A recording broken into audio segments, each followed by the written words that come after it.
Muy bien, ¿me escuchan? Doctor, sí, doctor, se escucha. Perfecto, perfecto. Bueno, entonces vamos a entrar ahora, vamos a cambiar de capítulo y vamos a hablar de la patología del sistema inmune. En particular vamos a hacer solamente ganglio linfático, porque patología de la sangre, las leucemias, las anemias, todo eso van a ver en medicina interna con el hematólogo. Ya en patología nos vamos a dedicar solamente a la patología del ganglio linfático y a los linfomas, que es el tema más importante, porque ese capítulo no lo llevan prácticamente ninguna otra materia. ¿Ok? Entonces hemos incorporado desde hace unos 5 años ya este tema, que antes no lo llevaban, y me parece que es muy importante porque dentro de las neoplasias humanas no está ni de lejos siendo una muy rara enfermedad. Es una enfermedad muy frecuente, entonces vale la pena hablar sobre la patología del ganglio linfático y sobre los linfomas en particular. Pero en esta clase no vamos a hablar todavía de linfomas, sino vamos a hablar de la patología benigna del ganglio linfático, o sea, las proliferaciones reactivas de los ganglios linfáticos, ¿ya? Entonces, la patología del ganglio linfático la podríamos dividir básicamente en dos grandes grupos, las de carácter reactivo, proliferaciones reactivas de los ganglios linfáticos, y las proliferaciones neoplásicas, ¿ya? Entre las proliferaciones reactivas están hay una división no muy precisa entre linfadenitis y linfadenopatías, ¿ya? Un poco parecido a lo que ocurre con las miocarditis, las miocardiopatías. Las linfadenitis sobre todo se refieren a los procesos inflamatorios infecciosos, mientras que las linfadenopatías no necesariamente tienen un carácter infeccioso. Pero en muchas ocasiones se podrían solapar estas dos patologías, linfadenitis con linfadenopatías, ¿ya? Porque muchos procesos patológicos que de carácter infeccioso producen linfadenopatías generalizadas, en fin, ¿no? Entonces, esta clasificación linfadenitis y linfadenopatía es relativa. En cambio, hablando de las proliferaciones neoplásicas, hay un concepto que sí es muy claro y muy interesante e importante, los linfomas. No existen linfomas benignos, a pesar de que su nombre está mal formulado, ya está sentado, digamos, por el uso y la costumbre, debería llamarse linfosarcoma, linfoma maligno, ¿no? Y no solamente linfomas. Pero bueno, ya sabemos que cuando nos referimos a linfomas hablamos de neoplasias linfoides malignas o de otras células de la sangre malignas, ¿ya? Porque también ahí hay solapamientos, pero son malignas. Las proliferaciones neoplásicas en los ganglios linfáticos y de los linfocitos son malignos, ¿ok?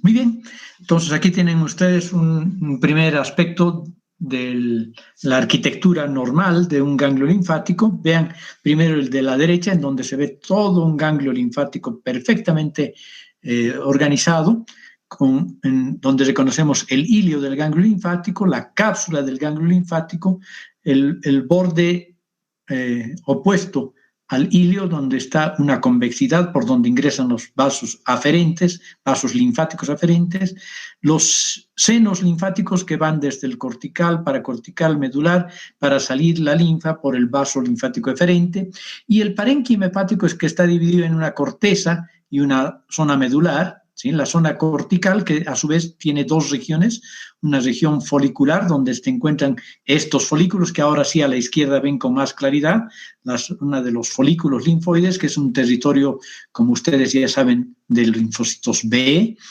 la zona interfolicular, que es una zona mixta, y la zona paracortical o linfoide difusa, que es una zona, aquí se ve con mayor amplitud, se ve la zona paracortical, que es una zona linfoide dominada por los linfocitos T. Y luego tenemos los cordones medulares y los senos medulares, que tiene una población mixta, heterogénea.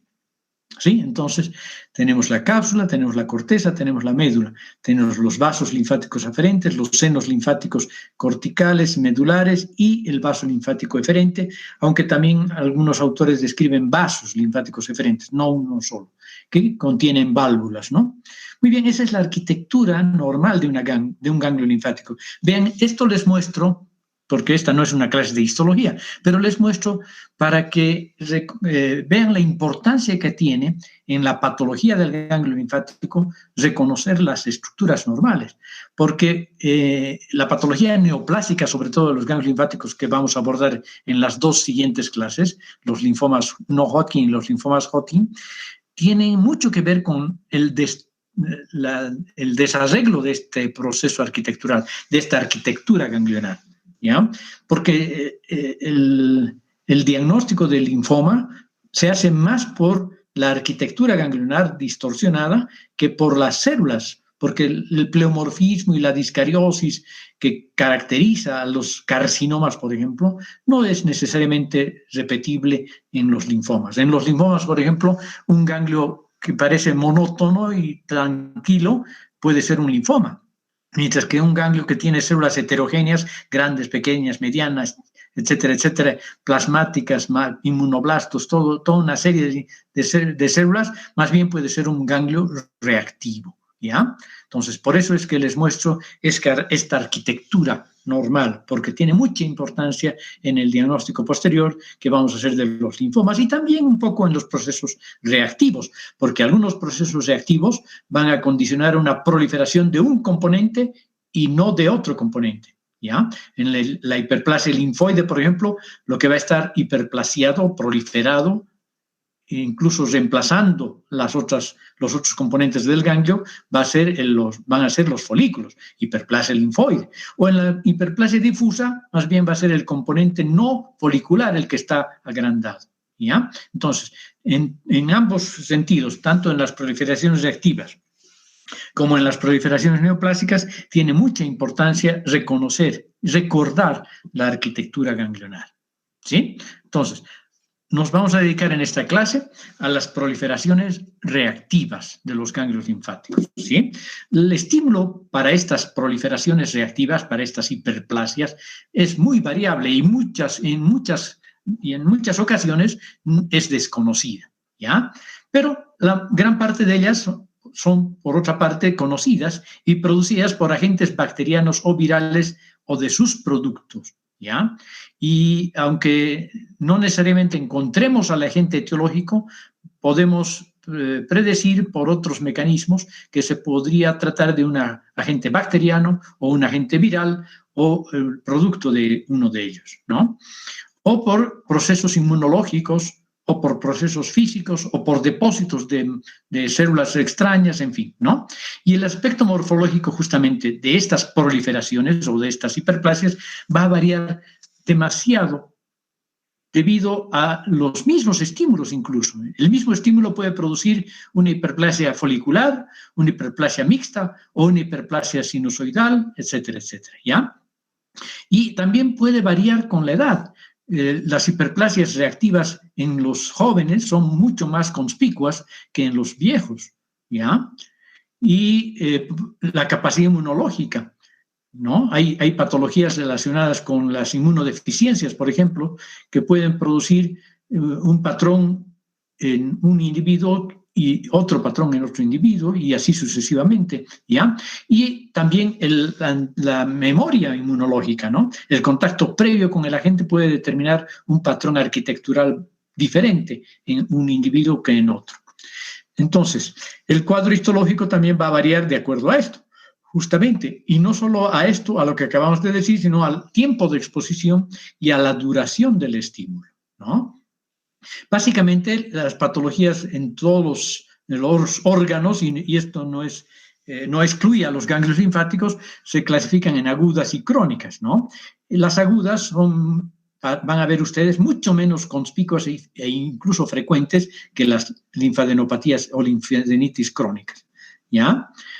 Pero hay una característica común a todos los procesos reactivos, a las proliferaciones reactivas, que es lo que queremos destacar en esta clase.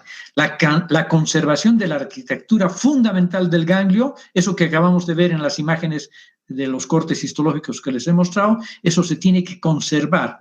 Va a haber una proliferación de uno u otro componente, pero la cápsula, los senos, la vasculatura tienen que estar relativamente conservadas, ¿ya? Mientras que en los linfomas, las proliferaciones malignas, va a haber una pérdida arquitectural. Puede haber infiltración de la cápsula, puede haber distorsión pérdida de los folículos, una desfiguración del ganglio linfático, a pesar de que puede que las celulitas no sean tan atípicas como quisiera uno, ¿no? Pero hay alteración de la arquitectura. En cambio, en las proliferaciones reactivas, como estamos viendo, hay conservación de la arquitectura fundamental, ¿no? De lo básico. Hay, sin embargo, y justamente eso es lo que caracteriza a las hiperplasias, expansión de algunos territorios, de algunas zonas o compartimientos del ganglio, ¿sí? Sea folicular, paracortical, sinusoidal, etcétera, etcétera, ¿ya? O sea, mixto. Y por otra parte, ya cuando vemos los elementos celulares proliferantes, esa proliferación es policlonal, o sea, no es monoclonal, no deriva de una sola madre transformada, ¿sí? Que es lo que es común a los linfomas, ¿no? Los linfomas son proliferaciones monoclonales de los elementos linfoides o de la estirpe macrofágica o de otras células, ¿ya? Mientras que aquí lo que vamos a ver es una proliferación reactiva, policlonal, justamente, ¿no? Con cambios complejos y diversos, con agentes causales a veces difíciles o imposibles de demostrar, con patrones reactivos comunes, ¿sí? Puede haber concomitantemente a un agente etiológico y una hiperplasia folicular y a una hiperplasia sinusoidal, por ejemplo, o paracortical, ¿ya? Pero vamos a ver patrones característicos en general de los diferentes tipos de agentes etiológicos que causan estas proliferaciones reactivas.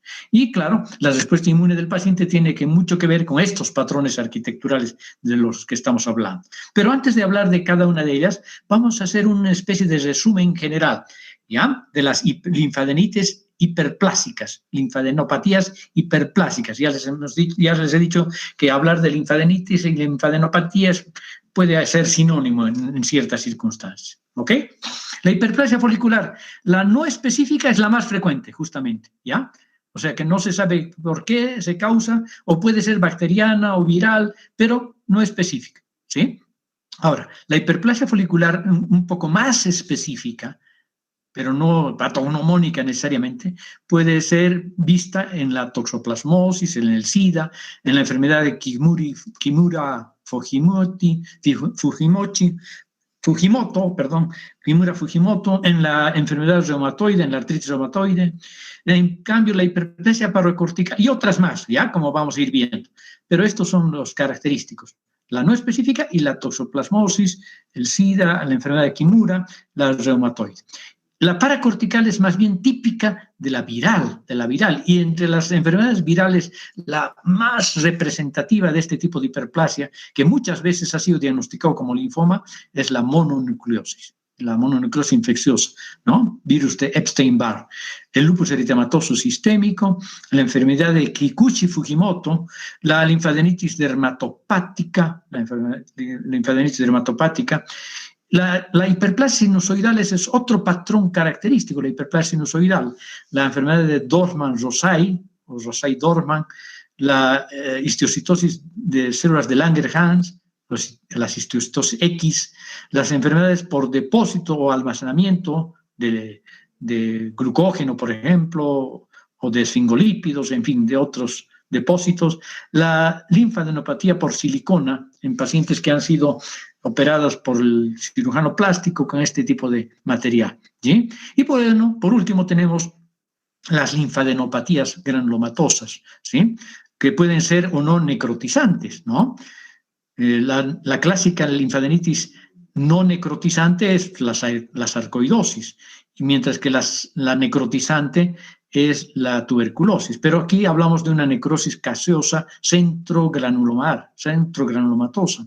Pero también hay otros granulomas, ¿no? Las granulomas pueden ser de células epitelioides, de tipo cuerpo extraño, la tuberculosis, las enfermedades micobacterianas atípicas, la enfermedad por arañazo de gato, el linfogranuloma venéreo, en fin, ¿no? Entonces tenemos linfadenitis que cursan con principalmente una hiperplasia folicular, una hiperplasia paracortical, una hiperplasia sinusoidal y las granulomatosas, ¿ya? Entonces, hay conservación de la arquitectura, pero con expansión de algunos de estos territorios que acabamos de ver, y la proliferación celular es policlonal. Aquí tenemos una linfadenopatía aguda, que suele ser leve y transitoria, que compromete los ganglios linfáticos, que están agrandados y dolorosos. Esta es una clínica particularmente interesante de las linfadenitis agudas. Están agrandados y dolorosos, ¿sí? A veces pueden repercutir sobre la piel y producir signos de inflamación, calor, rubor, dolor, ¿no? Etcétera, etcétera. Y ya histológicamente los sinusoides están dilatados con polimorfonucleares neutrófilos, ¿sí? Y los folículos linfoides también pueden estar hiperplásicos, prominentes, pero con centros germinales activos que exhiben maduración. Y luego pueden haber en algunos procesos bacterianos, sobre todo, necrosis e incluso formación de abscesos. ¿Estamos escuchando? Sí, doctor. Bien, la linfadenitis aguda puede ser, por otra parte, localizada en el sitio de drenaje microbiano directo, ¿no? O puede ser generalizada en muchos exantemas virales, por ejemplo, o en procesos que que producen una bacteriemia, sobre todo en los niños, puede haber linfadenopatía generalizada, ¿ya? Y aguda, ¿de acuerdo? En donde, como siempre, el polimorfo nuclear es la célula destacada, ¿no? Además que puede asociarse, claro, a procesos expansivos de algunos territorios, folicular sobre todo, ¿no? Hiperplasia folicular más proceso inflamatorio agudo. Esa es la linfadenitis aguda. Muy bien, las linfadenitis crónicas pueden ser, ya saben ustedes, en respuesta a episodios reiterados de linfadenitis aguda o a estímulos antigénicos o de otra índole, ¿ya? Y pueden también producirse en zonas donde la linfa drena proveniente de un tumor, ¿no? El drenaje de linfa proveniente de tumores. Y los patrones que ya hemos visto, hiperplasia folicular paracortical o difuso, hiperplasia histiocítica sinusoidal, hiperplasia mixta y hiperplasia con proceso granulomatoso incluido, ¿sí? Aquí tenemos justamente un ganglio normal, una representación esquemática, lo que hemos visto justamente, ¿no? La cápsula, la corteza con sus folículos, la zona folicular y la zona paracortical, la médula, etc. El hilio, todo está más o menos proporcionalmente conservado. Y los senos, ¿no? Los senos linfáticos. Y aquí, por ejemplo, vemos un dibujo esquemático donde hay una proliferación folicular. Aquí domina la proliferación folicular. Aquí domina la proliferación paracortical o difusa. Aquí dominan los sinusoides dilatados. Y aquí domina bueno, aquí no domina nada, aquí están presentes todos los componentes hiperplasiados, folicular, difusa y sinusoidal incluido, ¿no? Y claro, en los granulomas, en los procesos granulomatosos, la presencia de granulomas, como en la tuberculosis, ¿no? Aquí repetimos un poco lo mismo, pero dando algunos ejemplos más, ¿ya? La hiperplasia folicular. Podemos tener la hiperplasia folicular crónica, puede ser postvacinal, ¿no? La sífilis secundaria, la artritis reumatoide, alteraciones foliculares en pacientes con SIDA, porque van a ver que el SIDA puede producir otros patrones también, las reacciones de hipersensibilidad a fármacos, en donde puede haber, además de la hiperplasia folicular, eosinófilos, esto es importante, proliferación sistémica policlonal inmunoblástica, ¿ya? La linfadenopatía inmunoblástica, la enfermedad de Castleman, que es una linfadenopatía gigante, en general los ganglios linfáticos que se asocian a esta enfermedad son gigantes, la toxoplasmosis, ¿ya? Que puede cursar, que cursa además con hiperplasia folicular, con presencia de microgranulomas, como vamos a ver. Entonces, vean que pueden haber patrones repetidos, ¿no?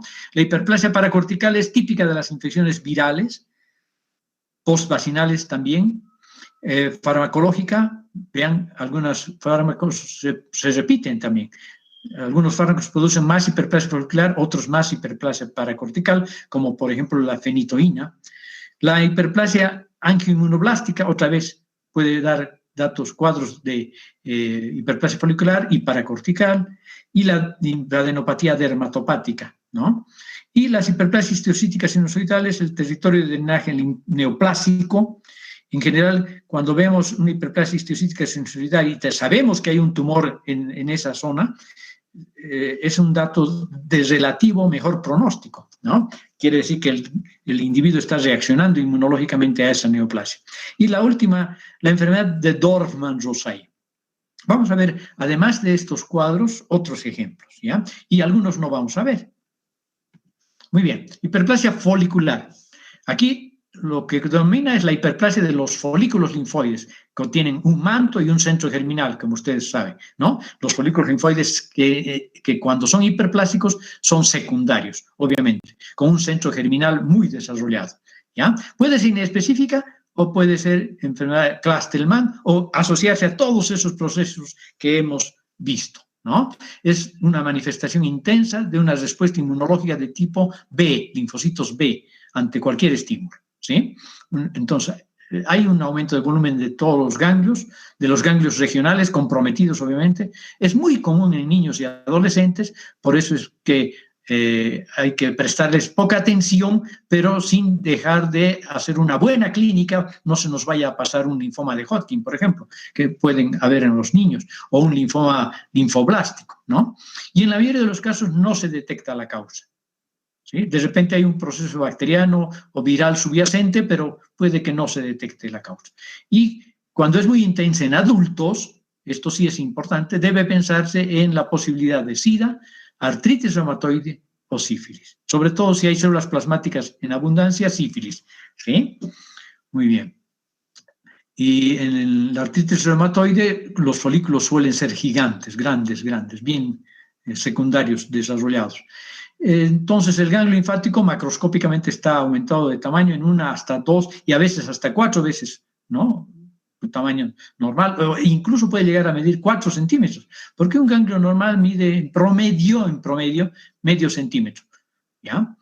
Y hay un aumento del número y tamaño de los folículos, eso es lo que vemos en este esquema, en el B, que están viendo a la derecha, ¿sí? Y esos folículos tienen una variación de forma y tamaño. Los centros germinales están presentes, como les dije. Los folículos, sin embargo, a pesar de ser heterogéneos en tamaño y forma, están bien delimitados y pueden acompañarse de abundante infiltración de plasmocitos en los cordones medulares. Los plasmocitos son un rasgo de benignidad, ¿ya? Bueno, y aquí tienen ustedes algunas características de las hiperplasias foliculares, ¿sí? Si hay ausencia del manto, o sea, los folículos están desnudos, hay que pensar en infección viral. A pesar de que hemos dicho que es paracortical clásicamente la infección viral, puede dar un patrón folicular. Pero, en general, en las infecciones virales, cuando el proceso hiperplásico es de tipo folicular, los folículos son desnudos, ¿no? Cuando hay muchas células plasmáticas, hay que pensar en células, en enfermedades autoinmunes o en sífilis secundaria, ¿no? Y sobre todo si hay, además de células plasmáticas, microgranulomas y vasculitis, entonces pensamos en sífilis. Si hay microgranulomas, en toxoplasmosis, ¿sí? Si hay prominencia de las venas de epitelio alto o las vénulas postcapilares, hay que pensar en una variedad de enfermedad de Castleman, ¿ya? La variante plasmocitaria de la enfermedad de Castleman, y así sucesivamente. Si hay hipervascularización y numerosos eosinófilos, enfermedad de Kimura, ¿ya? Y esta es la imagen clásica de una hiperplasia folicular. Hay conservación de la arquitectura, la cápsula está íntegra, hay variaciones de tamaño de los folículos, pero los folículos son netos. Vean el manto, se reconocen casi todos los folículos, ¿no? Hay tamaño y forma variables, y en cada folículo hay que ver una zona clara y una zona oscura. Ese es el mejor dato de que quiere decir que este centro germinal está madurando. Y eso es clásico de los procesos reactivos. Vean aquí, zona clara, zona más oscura. Zona clara, zona más oscura. Puede ser sutil, pero hay que ver en los más hiperplásicos esa distinción, zona clara, zona oscura. Es un buen dato. Mientras que en los linfomas, aquí les muestro en el recuadro de abajo un linfoma folicular. Vean, son más regulares, pero el manto no es tan claro. Y si se van a ver el centro germinal, no hay maduración, ¿no? En cambio, aquí sí hay maduración, clara, oscura. Aquí todo más o menos oscuro o más o menos claro, pero no hay maduración, ¿ya? Y puede haber además macrófagos con cuerpos tingibles fagocitados, ¿ya? Estas son las características de la hiperplasia. Aquí vean ustedes la zona diferente entre el centro germinal y la zona del manto y la zona interfolicular, que es heterogénea, con una población linfoide muy variable, células grandes, pequeñas, inmunoblastos, células plasmáticas, linfocitos chiquitos, grandecitos, de todo tipo. Y en el centro germinal hay maduración y hay macrófagos con cuerpos tingibles. Pero hay otras fotografías para ver mejores. Aquí se ve con una tinción de inmunohistoquímica policlonalidad. Vean, hay casi la misma cantidad de linfocitos B que linfocitos T, CD3, ¿ya? Miren, linfocitos B, CD20, linfocitos T, CD3. Y aquí se ve lo que les decía, un centro germinal con macrófagos con cuerpos tingibles. Entonces, además de haber maduración, hay macrófagos con cuerpos tingibles. Aquí también se ven macrófagos abundantes, macrófagos con cuerpos tingibles, fagocitados, ¿ya? Entonces, esos son los rasgos: un manto bien puesto, conservación arquitectural, folículos que exhiben maduración, folículos con macrófagos con cuerpos tingibles. Esos son los rasgos. Y la CD21 es intensamente positiva. CD20, CD19, CD20, CD21 nos habla de linfocitos B, y los linfocitos B están en estos centros germinales, ¿ya? Ahora, para comparar también inmunohistoquímicamente un folículo linfoide reactivo de un linfoma folicular, vean ustedes, aquí hay maduración clarita, con el GEMSA se ve precioso, y los macrófagos con cuerpos tingibles. Aquí no hay maduración y no hay macrófagos con cuerpos tingibles. No es una foto muy linda, pero se nota que no hay maduración. Y aquí, con la tinción de Ki67, que denota el índice de proliferación, paradójicamente, vean ustedes, los folículos hiperplásicos pero benignos, están mucho más intensamente teñidos que los folículos neoplásicos con el factor de proliferación Ki67, ¿ya? Bueno, y aquí tenemos algunos cuadros particulares. La toxoplasmosis, que es una linfadenopatía reactiva, que compromete muy frecuentemente a la región cervical posterior, ¿sí? Posteriormente a un cuadro catarral. El organismo causal excepcionalmente se lo encuentra. En el ganglio lo que vemos es una hiperplasia folicular o mixta con células monocitoides, ¿ya? Y agrupación de cuerpos epitelioides. También estos son los microgranulomas, ¿ya? Microgranulomas, vean. Eso es la característica de la linfadenopatía por toxoplasma. No hay necrosis, ¿ok? Por linfadenopatía del SIDA, vean estos folículos linfoides realmente atípicos, irregulares, pero con un manto bien dispuesto, con maduración de los centros germinales, presencia de macrófagos, en fin, ¿no? Entonces hay características. En la linfadenitis del SIDA hay una etapa aguda, subaguda y crónica, pero en general hay todas estas cosas. Hiperplasia folicular masiva a expensas de centros germinales, como están viendo aquí. Centros germinales muy bien desarrollados, ¿ya? Que incluso invaden el manto. Esto es interesante. Nunca he visto yo personalmente, pero miren este detalle. Centro germinal madurando con cuerpos tingibles y que invade el manto. ¿Ya? Esa es la linfadenopatía del SIDA. Y esta es una linfadenitis común, y esta es una linfadenopatía folicular también, pero en donde los linfocitos, vean ustedes, se están disponiendo en forma concéntrica alrededor del centro germinal, como las catáfilas de la cebolla, ¿sí? En forma concéntrica, como las catáfilas de la cebolla, ¿ya? Esa es la hiperplasia gigante de la enfermedad de Castleman, ¿no? Bueno, es más común en el mediastino, pero pueden afectar otros grupos ganglionares. A veces se acompaña de anemia, fiebre, hipergamaglobulinemia, que desaparece al remover la lesión. Pueden llegar a tener un tamaño de 16 centímetros. Por eso es que se llama hiperplasia gigante de los ganglios linfáticos, ¿no? Que impresiona fácilmente como una neoplasia. En este año, en el curso de este año, a principios de año, cuando todavía la vida era normal, he tenido una enfermedad de Castleman, un ganglio linfático que macroscópicamente era un linfoma clavado. El cirujano me mandó como linfoma, clavadísimo. No medía tanto como 16, pero medía como 8 centímetros, ahora que me acuerdo. Y pucha, yo dije, esto es un linfoma, pero no, fue una enfermedad de Castleman, ¿ya? Y está constituida por tejido linfoide con numerosas formaciones pequeñas como folículos, ¿sí? En cada una de estas destaca la presencia, además, otro hallazgo interesante, de un capilar que penetra desde su periferia. Y los linfocitos pequeños dispuestos concéntricamente que acabamos de ver, ¿ya? Si presenta como un aumento de volumen muy generalizado, hay que investigar la posibilidad de SIDA. ¿De acuerdo? La enfermedad de Castleman. Vean ustedes aquí, estos son los típicos centros germinales y folículos linfoides de la enfermedad de Castleman. Vean estos linfocitos, cómo están dispuestos en forma concéntrica, como catáfilas de cebolla. Aquí también, miren, varios ejemplos les estoy mostrando de imágenes características de la enfermedad de Castleman, ¿ya? Y el vaso sanguíneo que está penetrando, ¿ven? El vaso sanguíneo. No siempre se ve de principio a fin, pero aquí hay un vasito que ha penetrado, aquí hay un vasito que ha penetrado, aquí otro, pero que está penetrando hacia el centro germinal, ¿no?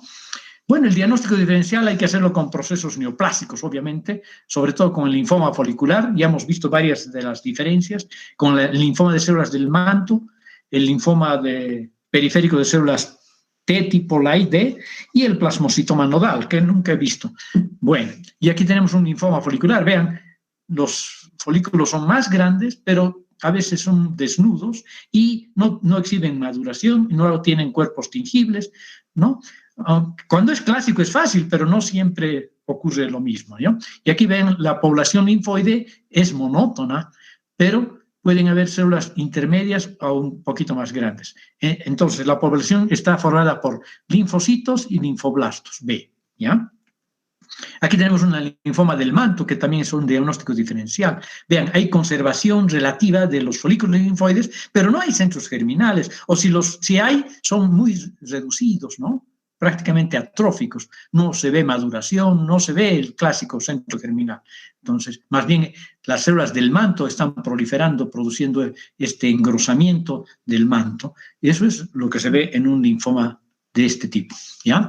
Bueno, otro patrón hemos dicho que es la hiperplasia paracortical, que es típica de las infecciones virales, con las consideraciones que ya hemos dado, ¿no? Que pueden muchos agentes citológicos presentar varios patrones de proliferación. Pero lo típico de la hiperplasia paracortical es que sea de origen viral y la mononucleosis infecciosa es el ejemplo más característico. Después de las vacunas, la fenitoína como dependiente proceso farmacológico, la angioinmunoblástica y la dermatopática, ¿ya? Bueno, y aquí tenemos básicamente algo parecido, esto es más heterogéneo, la mononucleosis infecciosa hemos dicho, y el herpes son característicos, virus que producen este tipo de hiperplasia, la hipersensibilidad a fármacos y algunos otros procesos como la toxoplasmosis también, pero la presencia de microgranulomas nos ayuda, ¿no? La presencia de células de Redd-Steinberg hay que tomarlo con pinzas, porque pueden haber células parecidas a las de Redd-Steinberg en el linfoma de Hodgkin, obviamente, pero también en la mononucleosis infecciosa y otros virus, y otras hiperplasias virales, ¿no? Entonces, hay que tomar en cuenta todo eso. Aquí tenemos una enfermedad, una mononucleosis infecciosa, que es una hiperplasia paracortical fundamental. Las células son como inmaduras, pleomórficas, ¿ya? Vean ustedes, pueden remedar un Hodgkin. De hecho, hay una experiencia que hicieron antes de la clasificación de Kiel, entre patólogos expertos del ganglio linfático, y muchas mononucleosis infecciosas resultaron revisadas ya cuando tenían inmunohistoquímica, ¿no? Cuando evolucionaron las técnicas de diagnóstico, que muchos de sus linfomas de Hodgkin, de los expertos, resultaron ser mononucleosis infecciosas solamente, y recibieron tratamiento para el linfoma de Hodgkin, ¿ok? Linfocitos pequeños T son los que predominan, los linfocitos pequeños T en esta linfadenopatía paracortical o difusa, ¿ya? Vean, el ganglio linfático casi ha perdido su folículo y la paracorteza es la que está ensanchadísima por la proliferación de estos linfocitos, algunos con rasgos de células de red Stenberg incluso, o monocitoides, ¿ya? Aquí tenemos también una pérdida de los ganglios linfáticos que quedan como residuos atróficos y una hiperplasia paracortical profunda, enorme, ¿ya? Lo mismo aquí, vean estas células, esta heterogeneidad de linfocitos T, sobre todo, y algunas redes stenberoides, diríamos, ¿no? Que remedan a la enfermedad de Hodgkin. Aquí lo mismo. Muy bien. La linfadenopatía dermatopática, vean una hiperplasia paracortical predominante, ¿sí? Y cuando vemos con mayor aumento, descubrimos la presencia de estos macrófagos cargados de pigmento pardo, melánico. ¿Sí? Eso es lo que caracteriza la hiperplasia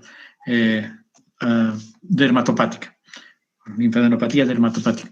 La hiperplasia histiocítica sinusoidal, que hemos dicho que se ve sobre todo en dos circunstancias, en el territorio de drenaje neoplásico y en la enfermedad de Dorfman-Rosay, ¿ya? Entonces nosotros vemos con mucha frecuencia, no vemos con frecuencia la enfermedad de Dorfman-Rosay, más bien la vemos ocasionalmente, ¿no? Pero en cambio los ganglios con hiperplasia histiocítica sinusoidal en zonas de drenaje de neoplasias, en los ganglios axilares, por ejemplo, de un cáncer de mama, se ve con frecuencia, y de otros cánceres, ¿no? Entonces hay una histiocitosis sinusoidal con linfadenopatía masiva, que es la enfermedad de Dorfman-Rosay, ¿ya? Entonces ahí vemos... podemos hacer tinciones especiales, proteína S100 o CD1A positivo en la histocitosis de células de Langerhans, ¿sí? Si hay en peripolesis, también hay que pensar en la enfermedad de Dorfman-Rosay, ¿ya? Otras enfermedades que ya hemos visto en la hiperplasia folicular y parafolicular, el SIDA, la toxoplasmosis, la enfermedad por arañazo de gato también puede producir, además, granulomas, ¿ya? Creo que la he puesto junto con las enfermedades granulomatosas. Pero bueno, hay hiperplasia de linfocitos B, monocitoides, necrosis colicoactiva y granulomas de células B, ¿no? Arañazo de gato, la enfermedad por arañazo de gato. Y así sucesivamente, los ganglios que drenan prótesis con silicona, la enfermedad de Whipple, en el colon sobre todo, la neumatosis cistoides intestinales, en fin, ¿no? Y así, otras patologías van a producir hiperplasia sinusoidal con o sin granulomas, ¿no? Aquí está la típica hiperplasia sinusoidal. Vean los cordones medulares y los sinusoides que están sumamente dilatados y que, si vemos con atención, tienen muchos histiocitos epitelioides grandes, ¿ya? Aquí tienen un mayor aumento, vean los histiocitos xantomatosos, ¿no? Con un citoplasma espumoso. No son células en anillo de sello porque los núcleos están centralizados. Porque esto habría que diferenciar de un cáncer metastásico, células en anillo de sello, por ejemplo, ¿no? Pero no es eso, es una hiperplasia histiocítica sinusoidal de Dorfman-Rosay con macrófagos, histiocitos epitelioides con los núcleos pequeños centralizados o polarizados, pero no marginales, ¿no? Y los cordones conservados, pero los senos muy dilatados. Enfermedad metastásica, por eso les decía que hay que diferenciar, miren ustedes, un adenocarcinoma metastásico, cuando es pobremente diferenciado, no organiza túbulos ni papilas, entonces puede parecer una hiperplasia histiocítica nada más, sinusoidal, pero vean ustedes, hay atipia, hay mitosis, ¿sí? No necesariamente hay células en anillo de sello. Entonces, a veces estamos en la obligación de hacer una inmunistoquímica para ver citoqueratinas positivas. Esto un poquito nos ayuda a las mitosis, pero las células no son muy diferentes a los histiocitos que hemos visto en la enfermedad de Dorfman-Rosay.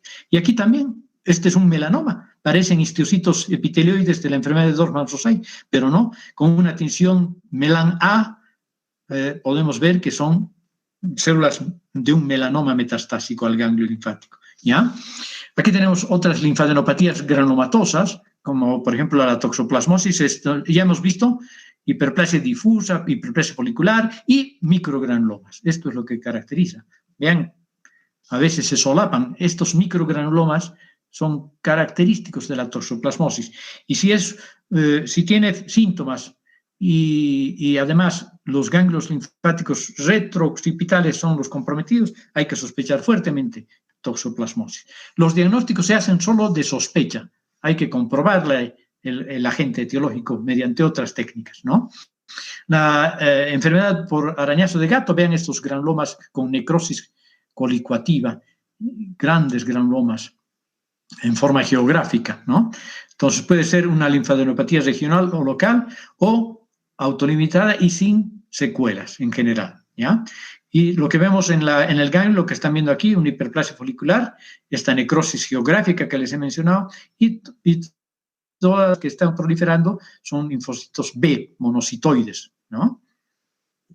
Aquí tenemos la tuberculosis, es otra enfermedad inflamatoria granulomatosa.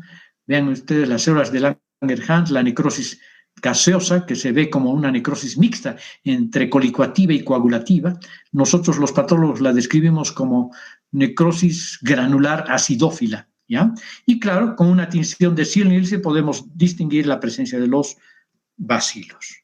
Muy bien, eso ha sido todo por hoy, jóvenes. Disculpen la taravilla con la que les he hablado, pero el material era abundante, como han visto, ¿no?